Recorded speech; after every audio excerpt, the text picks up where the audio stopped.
Good morning, Bitcoin. Today is Sunday, May the 3rd, 2020.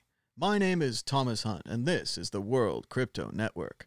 The price of Bitcoin is down 1.47% in the last 24 hours, with a last of 8,851, a high of 9,198, and a low of 8,738. Volume was up for a Sunday, with 9,316 Bitcoins changing hands. Margin longs are continuing to dominate the market, moving up from around 60% to now around 81% of the market. The halving continues to creep closer as more and more blocks are being produced at a faster rate. The current estimate for the Bitcoin halving, I'm now told in Pacific Standard Time, is May the 11th at 8:46 p.m. Tune in to the World Crypto Network for our Bitcoin halving party.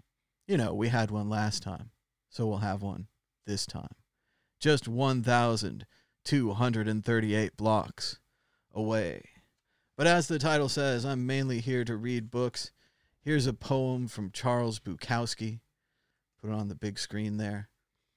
60-yard pass. Most people don't do very well, and I get discouraged with their existence. It's such a waste. All those bodies, all those lives malfunctioning. Lousy quarterbacks, bad waitresses, incompetent car wash boys and presidents, cowardly goalkeepers, inept garage mechanics, bumbling tax accountants, and so forth. Yet, now and then, I see a single performer doing something with a natural excellence. It can be a waitress in some cheap cafe, or a third-string quarterback coming off the bench with 24 seconds on the clock and completing that 60-yard pass. Which lets me believe that the possibility of the miracle is here with us almost every day. And I'm glad that now and then some third-string quarterback shows me the truth of that belief, whether it be in science, art, philosophy, medicine, politics, and or etc. Else I'd shoot the lights out of this fucking city right now. That was Charles Bukowski from War All the Time, Poems 1981 to 1984. Switching over to the browser, except it's not going to work now. Maybe it works. Checking it out. Today is Big Book Day on the Thomas Hunt Show, and we aim to please. We have secured for you big books. That's right. Here it is, the Times Atlas of the Second World War on our new lighted book cam. Truly the greatest book cam of all book cams. Look at the Battle of the Philippines. Adjusting the book cam. Oh, very exciting. This book cam spared no expense. It's taped. It's taped to a microphone stand. But there it is. You can see why someone would want an incredible book like the Atlas of World War II. It has all the battles with the little lines of where the troops go. This is the Battle of the Southwest Pacific. See if I can hold it up. Book camera seems a little crooked today, but we're checking it out. We're just getting the show started, though, today with the exciting new diagonal book camera. No doubt soon to be replaced by a better book camera in the future, or at least a better mount. Checking out the thumbs up and the shares, getting a little echo going, and we're pulling up the chat. The chat says, good morning, good evening. Say hello to where you are.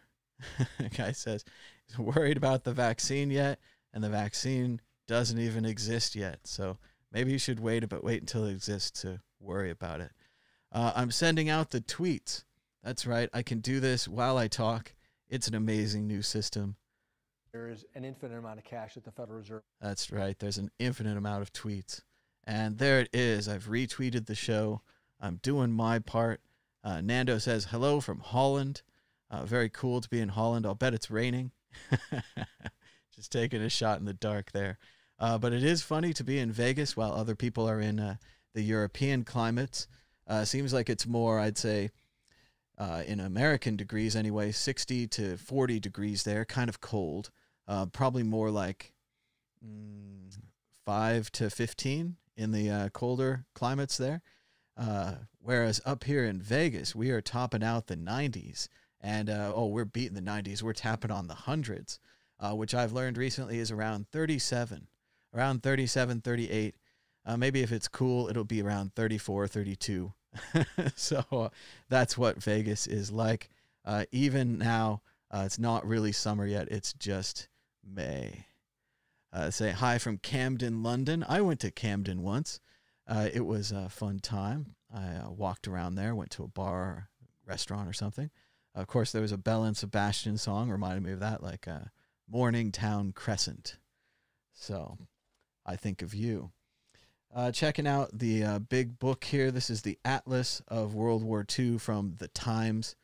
Seems like the book camera went ahead and got a little slanted on me. It worked better in the pre-show. But there it is. Probably giving you headaches now. I'll try not to move it, but it really was... It was better before, darn it. So, oh well. What can you do? We also have a second book for you this morning. If Atlas of a Second World War wasn't big enough, we have the Times Complete History of the World. That's right. It's a big book. It's a cockroach killer. It's a backbreaker. It's hard to even carry. Look right here at Chapter 7, The Age of Global Civilization. Maybe something that we're getting to the end of. So there it goes. The anti-Western reaction, the market revolution in the United States. Look at these magnificent charts and graphs. Book cam enhance. Diagonal but closer. It's a lot trying to go on here. Maybe I'll just move the book. But we also got the light now. We've got the enhancement. Look at the incredible charts and graphics. You can see why I bought this book. I'm an infographic chart guy, and definitely was attracted to this. Of course, rather pricey, but now that I took the sticker off, we all will never know that it cost me $29.99, which was a sale. So hopefully I got it on more of a sale than that. I'd like to believe. But let's see. If I angle it just right, we'll pretend that everything is lined up perfectly so we can check out the history of the entire world with infographics. How cool is that? There's Southeast Asia since 1975. World terrorism. Scary page right there. They say war benefits the rich in the chat. No doubt. But who do infographics benefit? Everyone. Infographics benefit everyone. I just need to get the camera to stop shaking. That's easier said than done, and it seems to be moving too. So we're having a dramatic and exciting morning here with the failing book cam system. But we mentioned infographics. I almost want to go grab Edward Tufte's books off the shelf. But mainly I wanted to read some books, unless you guys wanted to call in. I've got some Bitcoin news. We could do that as well. See what's going on in the wild, wild world of Bitcoin. We also have multiple price charts for you. Of course, we have Bitcoinal currently showing a snowy chart because it is down a little. Don't sell Bitcoin. Don't sell Bitcoin. Don't sell Bitcoin. That's right, John Oliver. We also have a second chart for you. Of course, the incredible, I think it's called Bionic Trader or something like that. But fantastic sell wall techno chart, really giving us the action this morning on the sell walls. And just for you guys, we have BTC War. Looks like we might need to get a refresh there. Let's see. Loading. Press to start. Get ready for the battle of Bitcoin. So there it is. This is what's actually happening when people are fighting over the price. People on one side are sell walls. People on the other side are buy walls. And you can see the orange line moving back and forth as the sell walls and the buy walls are pushed against each other. Someone says, oh, I'll pay a little bit more. And someone says, I'll pay a little bit less. And so on and so forth. The battle for price discovery. We're also going to discover some random books. say invite Richard. Richard who? So I'm inviting everyone on. I put the chat number. You can call us now at 1-518-600-1949. You can call that 001 if you're international, or you can call us at Skype, World Crypto Network, all one word.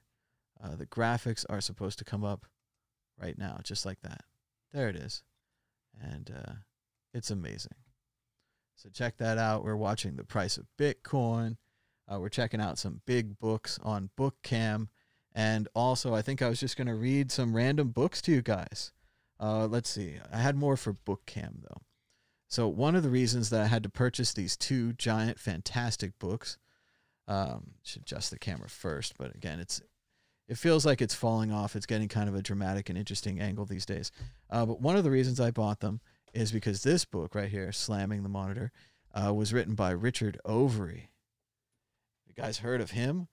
Richard Overy also wrote Why the Allies Won, this fantastic book right here about World War II history. It's a real World War II history book. So check out Why the Allies Won. And a great reason to get the other book, so heavy I can't even carry it, The Times Atlas of the Second World War, as you can see, is because it was written by John Keegan, who right here we happen to have John Keegan's book, The Second World War. That's a great book. Maybe the best book ever written about the Second World War. I'm going to do a little zoom out here, get a more dramatic and exciting angle for you. But yeah, I would definitely say check out John Keegan's, author of The Face of Battle. He's since deceased, passed away, but wrote some fantastic books. And Richard Overy, Why the Allies Won. Two great books about World War II.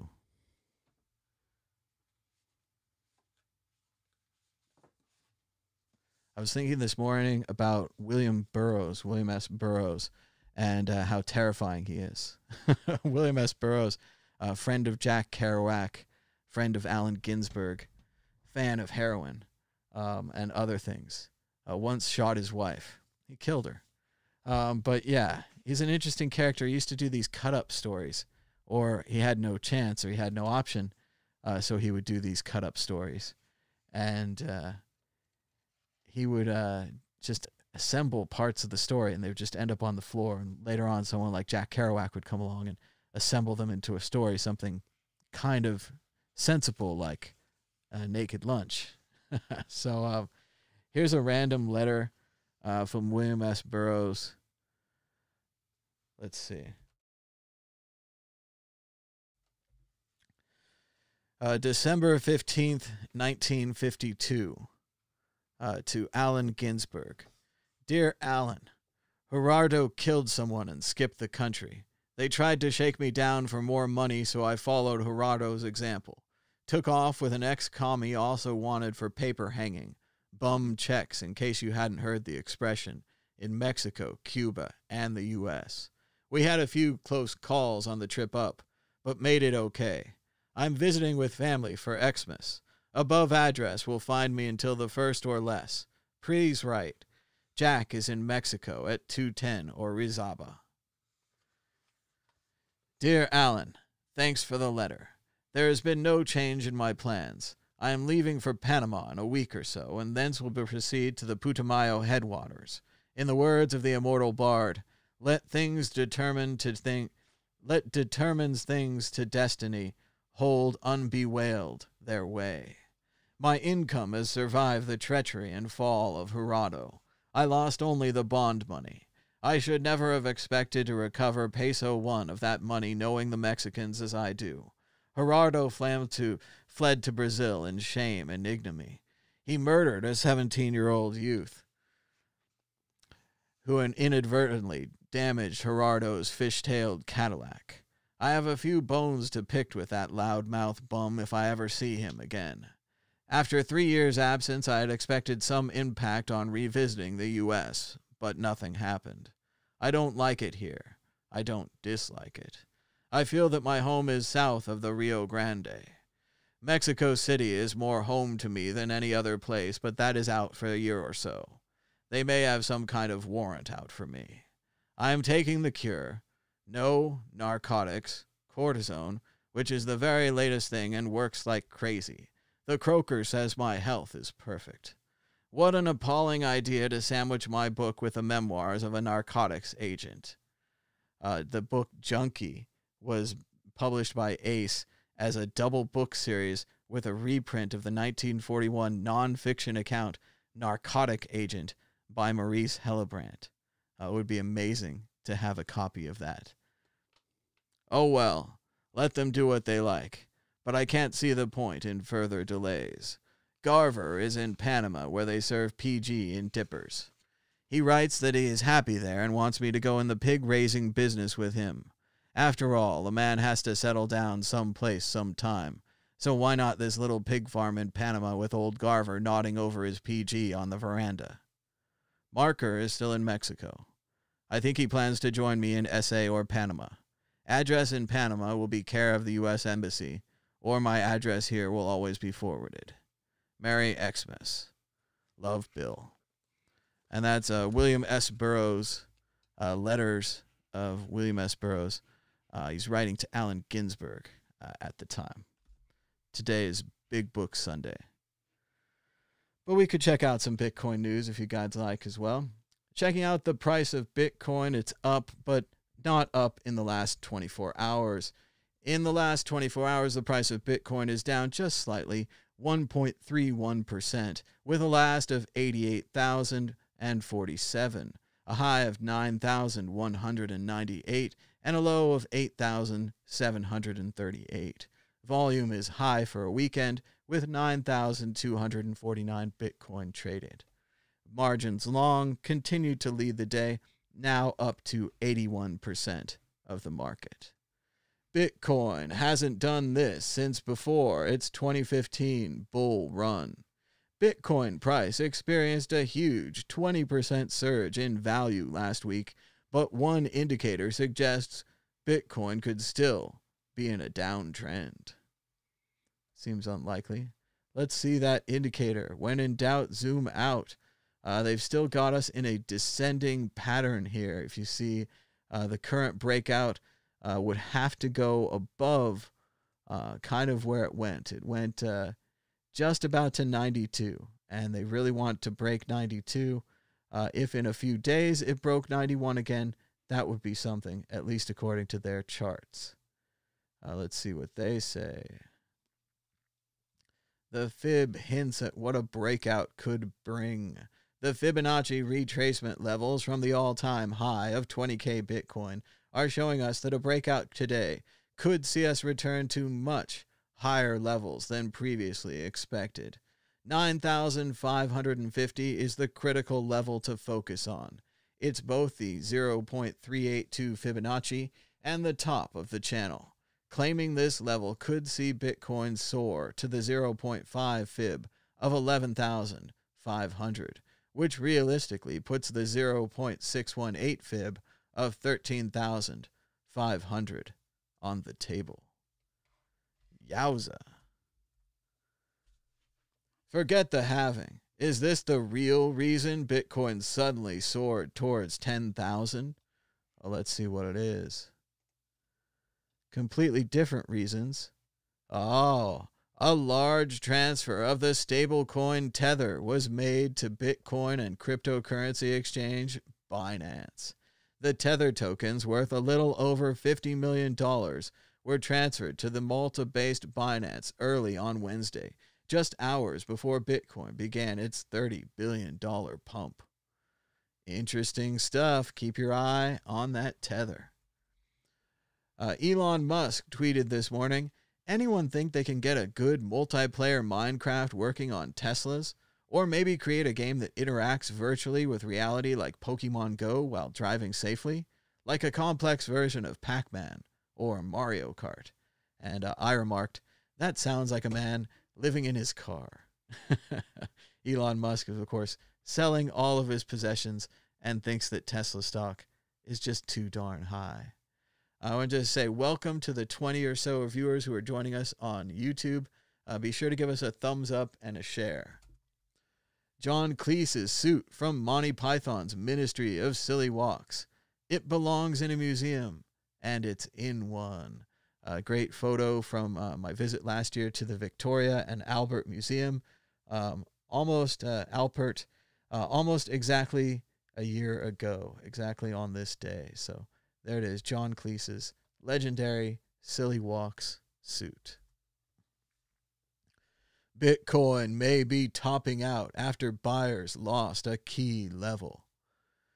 Bitcoin has fallen back into the upper 8,000 region after facing yet another firm rejection at $9,200. This latest rejection marks the third one that the cryptocurrency has seen in recent times, signaling that the resistance here could ultimately prove to be insurmountable. Dun dun dun. Bitcoin's gut check, the time of crisis as the moment of truth approaches. Kind of missing a word there. If Bitcoin weathers the current financial storm, our monetary system will be on the brink of dramatic changes or even a revolution. Ooh. It is an interesting time seeing the Bitcoin halving coming up against the There is an infinite amount of cash at the Federal Reserve. infinite amount of cash from the Federal Reserve. The article believes perhaps that Bitcoin could inspire a flee towards hard money. Did kind of inspire the gold markets, rising to around $1,700 a bar. Brian Kelly, CNBC, says historic Bitcoin catalyst brewing, but the cryptocurrency may face a significant sell-off first. And it was so funny to see CNBC suddenly discover Bitcoin once again now that the price had gone up.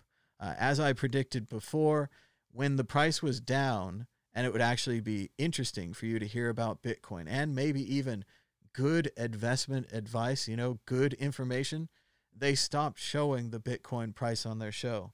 They're not like here where we show you the Bitcoin price as a war, or even better, the Bitcoin price as a techno dance party. They stopped showing you the Bitcoin price entirely just during the time when you needed to know about it so you could maybe invest. Now that it's back up to 9,000, now CNBC is all about talking about Bitcoin, which, as they're saying, may be a counter indicator. When CNBC says times are good, it might be a good time to get out. When CNBC says times are bad, might be time to do the opposite.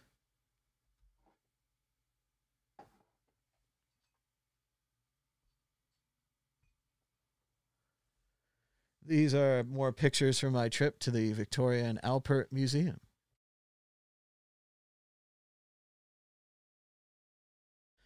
Please note, these items are generally plaster casts of the original objects. This is Trajan's Column. I think it's from Rome. I think it's outside of the Pantheon in Rome. What's nice about this version of Trajan's Column is it's split into two halves, kind of because the roof isn't that tall, and also to give you a chance to look at both halves of the column from ground level. Here's a close-up of another one of the plaster casts. And there's Michelangelo's David, but not really, because he's in London. So if you're in London and someday everything reopens, you could go check out Michelangelo's David, at least a copy. And there's St. George slaying the dragon. So many of those I encountered in England. And all over, really. Everyone loves St. George slaying the dragon. Of course, if you want to see the real Michelangelo's David, you've got to go to Florence. And there he is, complete with his little pal, the security camera. David is so big and so real looking. He looks like a giant, like a model who's just standing there. And you think that later on he's going to go have a smoke break. As soon as everyone leaves, David's going to get down off this platform and the giant's going to go out back and burn one. So amazing, amazing statue, the David. They say that Twitter's Jack Dorsey is dangerously wrong about Bitcoin's role as crypto world currency. That's interesting. Let's see why. Cash App benefits. Of course, Cash App's going to benefit.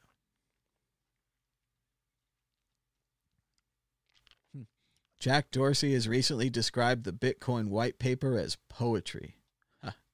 Sounds pretty good. Facebook's Libra failed to get off the ground and now sees Bitcoin as a way of circumventing those very same national hurdles. Very good, very good. No, I'm not seeing that. I'm not seeing what they're saying.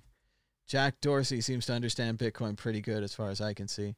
Gold shortage proves Bitcoin superiority, argues Coinbase. Oh, Coinbase, that website that can't stay online. There's a Coinbase shortage. Gold is in high demand, but the global supply is struggling to keep up. Coinbase suggests that it's further proof that Bitcoin is a better store of value. Just maybe not Bitcoin on Coinbase. Bitcoin's technological advantages include easy transfers and divisibility. And it's light, and it doesn't take up any space. More pictures from the Victoria and Albert Museum in London. This is just captured from my photo roll, but this is, of course, the Apple summary of my photos. What do my real photos look like? They look more like this. Duplicate copies of everything because I'm always shooting different angles. Zooming in on details. Basically, you have a camera with near infinite film in your pocket, so why not use it? Why not shoot more pictures? That's what I say. Just this morning, we had a reminder about the importance of the Oxford comma, brought to you by a book here. It was dedicated to my parents, comma, Ayn Rand, and God. So it seems like the author was born by Ayn Rand and God. Very funny. Little typo, why you should use the Oxford or so-called unnecessary comma. Gizmodo, Siberian wildfires have burned an area more than three times the size of Delaware. But that's nothing to worry about. Balaji has more messages on Twitter. To 0 and 1. To get to 0 new cases, you've got to keep the effective reproduction number below 1.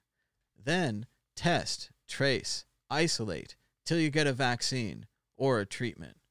Winners get to 0 first, and many countries are now entering the winner's circle.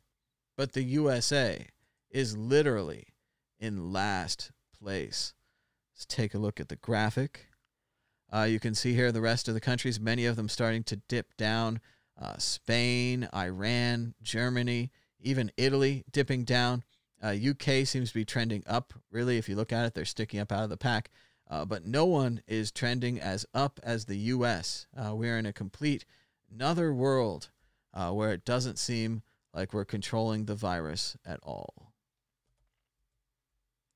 Hey, we're working on some new designs for Bitcoin Not Bombs. Maybe a halvening t-shirt or just a return of the classic Bitcoin orange. Which one do you like? Let us know on Twitter. Write to my friend Davi Barker. I've retweeted this on the Mad Bitcoins account.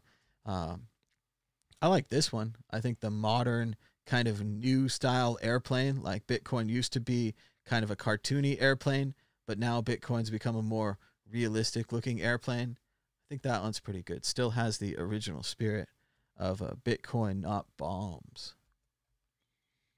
Wild ideas to bring back sports might say more about cities than leagues. That's right, MGM Resorts International in hard-hit Las Vegas has proposed audacious plans to the leagues to come back in a quarantined environment, just as we predicted for you weeks ago.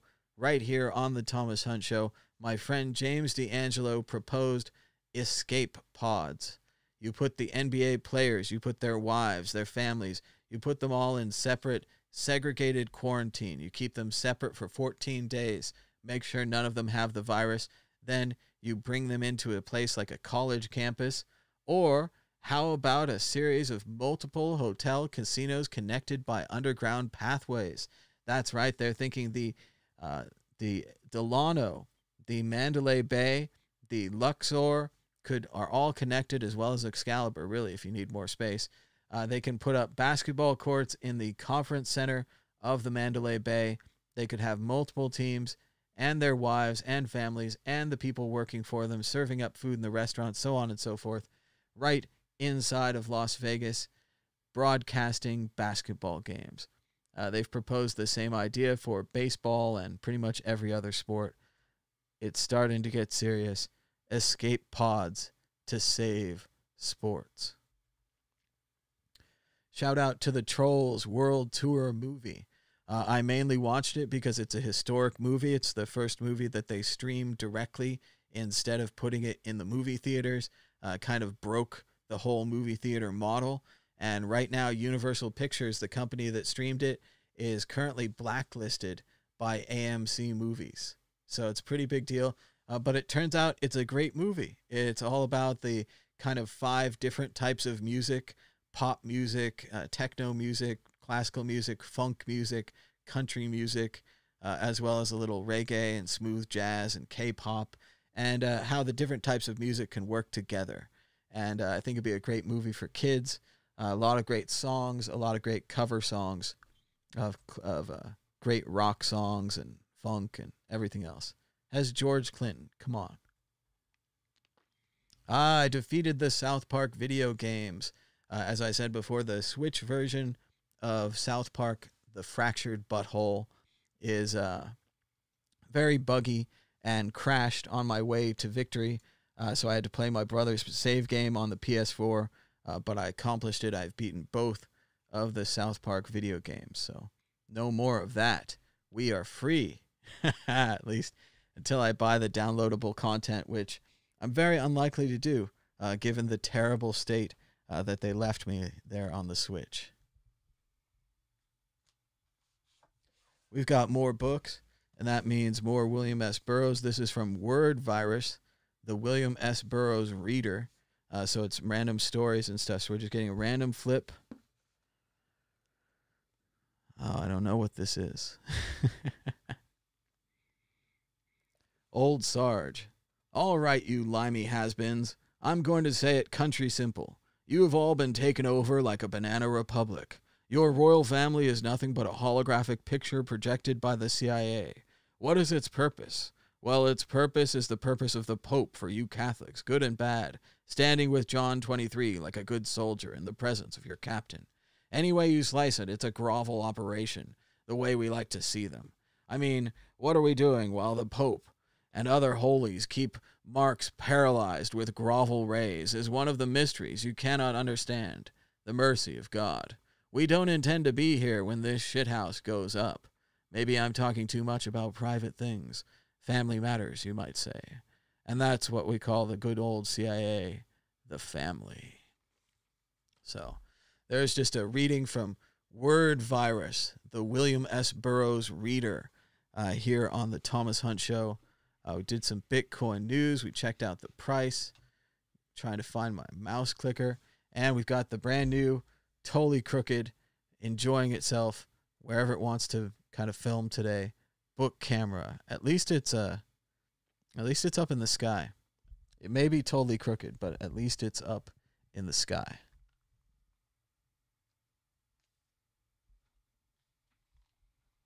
Got more books.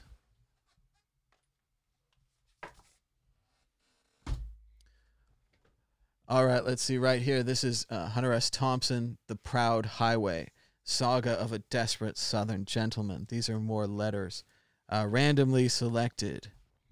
He's writing to Joe Hudson. Let me see. Maybe I have some bookmarked letters. That might be better. Let's see. Oh, this is great. Okay, so here we go. This is, I can't read it while you guys watch it, but...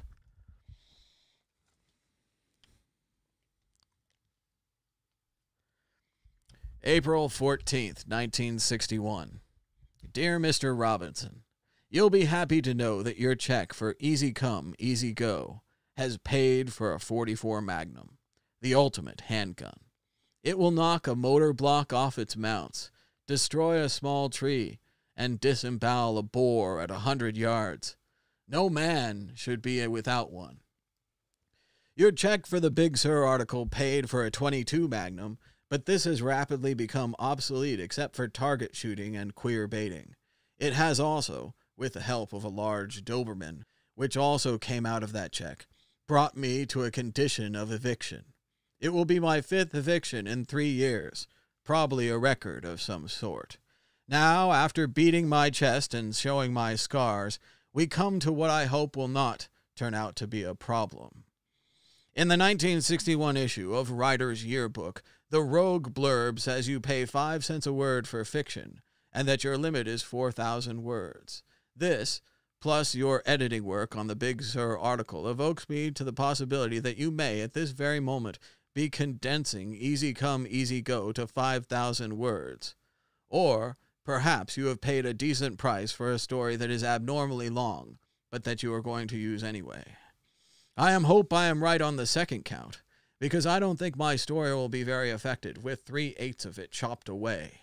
Granted, the story is a long one, but I don't think it drags anywhere, and it scares the hell out of me to think that it might be cut up to fit your space requirements. I'm probably jumping the gun on you here, conjuring up demons that may not exist, but I also understand your eternal hassle with space problems. On the other hand, I hope you understand that long after rogue space problems of any given month of 1961 are a thing of the past, a fellow named Hunter S. Thompson is going to have to live with a published version of a short story called Easy Come, Easy Go. Let me stress here that at this state of the game, I am perfectly happy to sell a story for $2.50. As a matter of fact, I am damn happy to sell a story at all. But to have it cut up, well, Frank, you said in your letter of August 2nd that you were well aware how authors feel about edited work. So this shouldn't surprise you. Anyway, why don't you give me the word so I can relax? There's a little Hunter S. Thompson, Proud Highway. I like the way he writes the guy. He really writes him because he wants more money, or he wants his story not to be edited, right? But he starts out, I have a 44 Magnum. I have a 22 Magnum. I have a Doberman dog. And I don't want my story edited. They saying in the chat that Word Virus sounds like Neuromancer or perhaps Snow Crash. In Snow Crash, they certainly did have a word virus, a thought virus, that would crash your whole brain. And then presumably you could kind of see static on the people's eyes of the people that had snow crashed. Snow Crash, in that manner, is a lot like Infinite Jest. In Infinite Jest, they had this movie that was so good, once you started watching it, you would never stop. You guys want to hear a little Infinite Jest? I don't know if I have good bookmarks. My bookmarks might all be in the digital version of Infinite Jest. I started out trying to read the hardback. It's heavy. And not only is it heavy, it's hard to read because you have to keep flipping back and forth between the footnotes in the back and the book in the front. Infinite Jest famously is a book, a novel, right? A story. But it's a story filled with footnotes, and the footnotes are important, right? The footnotes give you fun information like all the details of the guy's filmography. He's created a whole alternative universe where this guy's made tons and tons of films. Yeah, just flipping through it randomly, I'm not sure if I'm going to find a great quote from Infinite Jest. Obviously here, we're reminded of the years. In Infinite Jest, they have this thing called Sponsored Time. And one of the things in Sponsored Time is called the Year of the Depends Adult Undergarment. So you could just sponsor time and everyone has to refer to it all the time. Here it is. I actually have I've bookmarked it. This is one of the valuable things to trying to understand the book. It's called The Chronology of the Organization of North American Nations, Revenue Enhancing Subsidized Time by Year. First, there was the year of the Whopper. Then the year of the Tux medicated pad, the year of the trial-sized Dove bar, the year of the Purdue Wonder Chicken, the year of the Whisper Quiet Maytag Dishmaster, the year of the Yushitsu 2007 Mimetic Resolution Cartridge View Motherboard Easy-to-Install Upgrade for Infernitron Interlaced TP Systems for home, office, or mobile, the year of dairy products from the American Heartland, the year of Depend Adult Undergarments, and the year of Glad. Most of the book takes place in what they end up calling YMRCVMETIUFIILTPS4HOOM, or the Yusitsu Mimetic Resolution Cartridge Viewer. A lot takes place there. Some of it takes place in DAU, or the year of Depend Adults Undergarment. They tend to use abbreviations because it's so complicated with subsidized time. It's Infinite Jest right there. That's a big book. It's Big Book Sunday. We're going to open up the phone calls just one more time. If you guys want to call in, say anything about Bitcoin, the halvening, Big Book Sunday, the price of Bitcoin. Which viewer do you like the best? Do you like the techno viewer here? Do you like my friend's amazing seasonal viewer, Bitcoinal? We can see that it's snowy. You can even get rid of the snow, and it counts how much of the stuff you've cleared away. You can click on the bowl. Don't sell Bitcoin. Don't sell Bitcoin. And we've also got BTC Wars, where they're fighting over the price. It's very cool. Checking out maybe some more big books.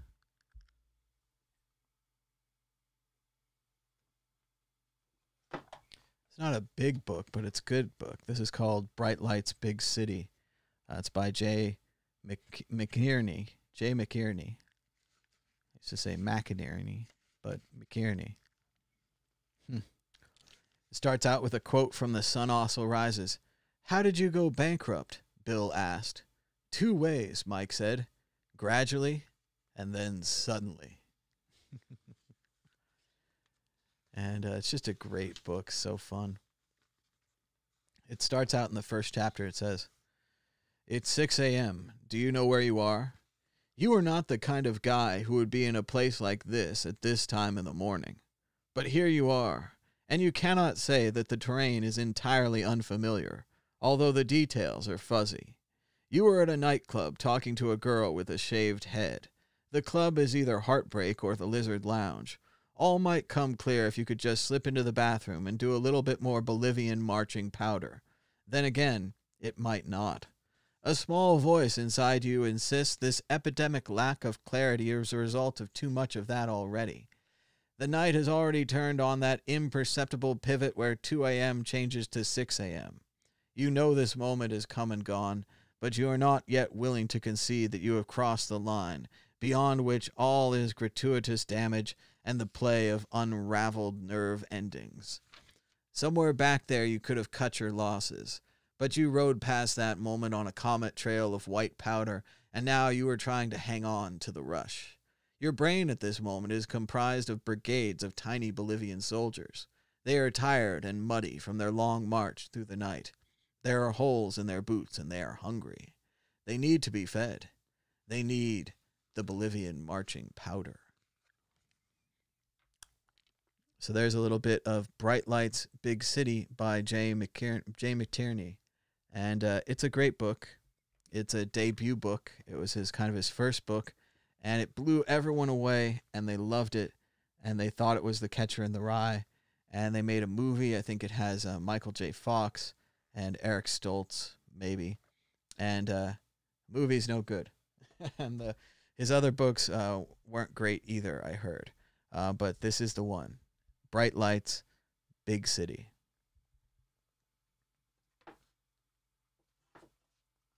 A little bit more, couple more books. This is from Fight Club. Randomly selected. Let's see. No, that's not good enough.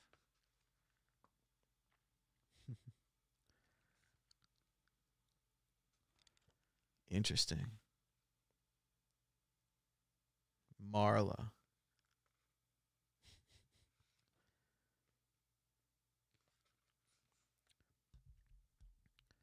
The security task force guy explained everything to me. Baggage handlers can ignore a ticking suitcase. The security task force guy he called baggage handlers throwers. Modern bombs don't tick. but a suitcase that vibrates. The baggage handlers, the throwers, have to call the police. How I came to live with Tyler is because most airlines have this policy about vibrating baggage. My flight back from Dulles, I had everything in that bag. When you travel a lot, you learn to pack the same for every trip. 6 white shirts, 2 black trousers, the bare minimum you need to survive, traveling alarm clock, cordless electric razor, toothbrush, 6 pair underwear, 6 pair black socks. It turns out my suitcase was vibrating on departure from Dulles, according to the security task force guy, so the police took it off the flight. Everything was in that bag. My contact lens stuff, 1 red tie with blue stripes, 1 blue tie with red stripes. These are regimental stripes, not club tie stripes, and 1 solid red tie. A list of all these things used to hang on the inside of my bedroom door at home. Home was a condominium on the 15th floor of a high-rise, a sort of filing cabinet for widows and young professionals. The marketing brochure promised a foot of concrete, floor and ceiling and wall between me and any adjacent stereo or turned-up television. A foot of concrete and air conditioning. You couldn't open the windows, so even with maple flooring and dimmer switches, all 1,700 airtight feet would smell like the last meal you cooked or your last trip to the bathroom. Yeah, and there were butcher block countertops and low-voltage track lighting. Still, a foot of concrete is important when your next-door neighbor lets the battery on her hearing aid go and has to watch her game shows at full blast. Or when a volcanic blast of burning gas and debris that used to be your living room set and personal effects blows out of your floor-to-ceiling windows and sails down flaming to leave your condo, only yours, a gutted, charred concrete hole in the cliffside of the building. These things happen.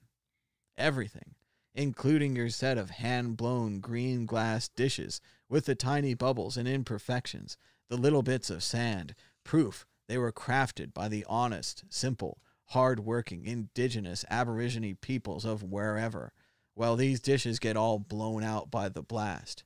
Picture the floor-to-ceiling drapes blown out and flaming to shreds in the hot wind. It's a little bit of Fight Club there on this Sunday morning. It was Big Book Day on the World Crypto Network. Thanks so much for joining us. Just to check in one more time with the price of Bitcoin.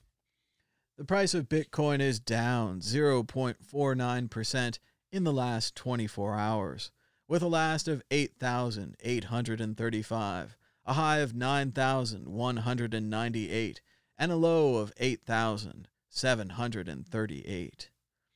Volume was high for a weekend, with 9,014 Bitcoins changing hands. Margin longs continued to lead the day, with 81% of the market going that way. The Bitcoin halving is now coming up on May the 11th at 8:25 in the evening Pacific Coast time. Check it out right here on the World Crypto Network. We celebrated it last time, and we'll be celebrating it this time. Thanks so much for joining us. My name is Thomas Hunt. Be sure to give us a like and a share. Subscribe down below if you haven't already. Until next time, bye-bye.